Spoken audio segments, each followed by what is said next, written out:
I didn't have any plans when I woke up today, so I kind of prepared myself for the worst. I thought today was going to be a bad day because I've been sick. So this whole week has kind of been a little bit in between. So it was natural that I automatically just thought of the worst, and last night I took some medicine, made me tired, fell asleep. I woke up today at 8 o'clock in the morning, which, oddly enough, is the earliest I've woken up in a long time. At least a month, because I've been sleeping in quite a bit. I woke up today, and I had one of the best mornings I've had in a very long time. I caught up with some people. We had a really great morning. We spent time together, and I received so many blessings in disguise. Life is crazy, because whenever I expect that the day is going to be bad, it's when it turns out to be good.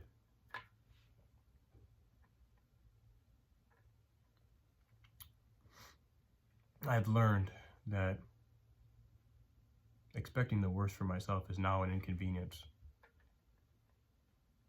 So I don't like to expect it all, because life isn't something that you can predict. I'm learning, and man, am I happy to be wrong. Actually, I've been wrong quite a bit lately, and I'm fortunate, blessed. I have a hard time sometimes just still accepting the fact that I need to just be, because all you can do is just be. Life is truly unpredictable. I went outside yesterday to take out the trash. I ended up on a news interview in front of my house. Crazy world we live in. That's just one of the many unexpected events that took place this week in my life. And mind you, this last week of my life has been very hard, but it's been very rewarding. A very good blessing, and I'm thankful for it. Someone I know today ran up to me and hugged me and told me what I said while speaking to everybody lit up a light inside of them. And mind you, I thought I was just rambling. I didn't know. I often am so critical of myself that while I was speaking like that and saying some, now I know, very bright things and things that were helping people, a bunch of my friends got so much knowledge out of what I was saying today. Brought one to tears. But after I got done saying everything I was saying, I told them all, I'm sorry, I'm just rambling. I don't even know what I'm saying. It's also inconvenient for me to criticize myself before I even know. Because now thinking back on it, everything I was saying, I can see why it touched them now. You see, me and my group of friends, we've all been through very similar situations. I keep a friend group that knows the struggle of life, but it's also so real and genuinely human at the same time. I can't fake this life anymore, which I tried to do before. You see, life is actually so beautiful. The problem in it is, it took me so long to figure that out. The thing about life is, there's going to be problems in it no matter what. And the moment I stopped victimizing myself about the problems of life, and I just started taking advantage of what I can do with the problems of life, I gained a lot. I gained knowledge in that too.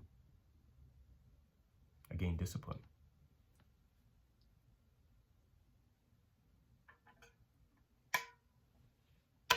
The second that I put God first and stopped trying to carry all the weight on my own shoulders, I gained knowledge, I gained discipline. The second I stopped being so selfish in life, and I put equally as much time into helping others as I help myself. I gain knowledge. I listen, I hear, and I see what everybody does, and it makes everything so much easier for me.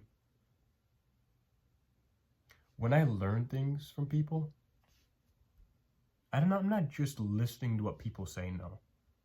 I don't just listen to what people say and then I forget it. I listen and I observe, and I gain so much from what people say. I take things and incorporate them in my own way now. When there's a challenge, I pray and I ask God, what does this mean? There's so many ways that I've learned to handle life now. Every single way that I've learned to handle life is better than victimizing myself like I used to, because I'm not a victim. I'm a part of life. I am life. You are life. And life just happens to be something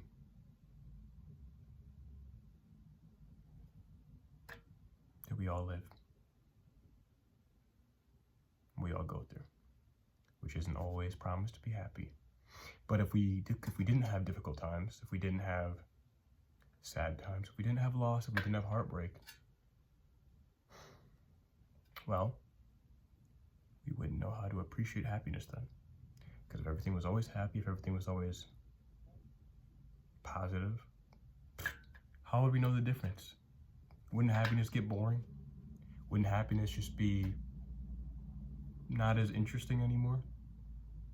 Happiness wouldn't be as great as it is. Our happy moments, our positive moments in life wouldn't be as great. The defining factor of happiness and sadness is that they are different. And the positive in that is that in order to feel happiness, we must feel sadness. Grief has been something that was heavily on my mind earlier this week because of my birthday and just everybody I was thinking of that I lost. But the positive in that was thinking about everything I gained since then. I've gained a lot, especially mentally. My mind was imprisoned before because of my mental health.